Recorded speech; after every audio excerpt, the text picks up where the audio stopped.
சிவபெருமானை வணங்கினால் என்ன கிடைக்கும்? நிறைய பேர் நம்மளை பார்த்து கேட்கக்கூடிய அது அற்புதமான கேள்வி.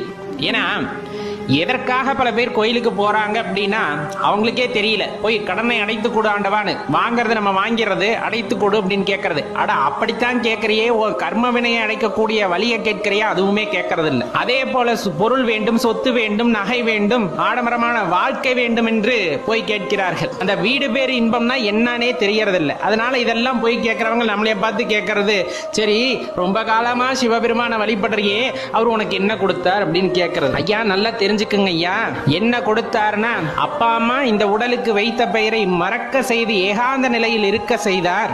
பற்றற்ற நிலையிலேயே வாழ்வதற்கு பழக்கப்படுத்தினார். எப்பொழுதுமே அந்த பஞ்சாட்சரத்தை சொல்லிக் கொண்டிருக்கக்கூடிய அந்த வாய்ப்பை நல்கினார், அந்த மகிழ்ச்சியை உண்டாக்கினார்.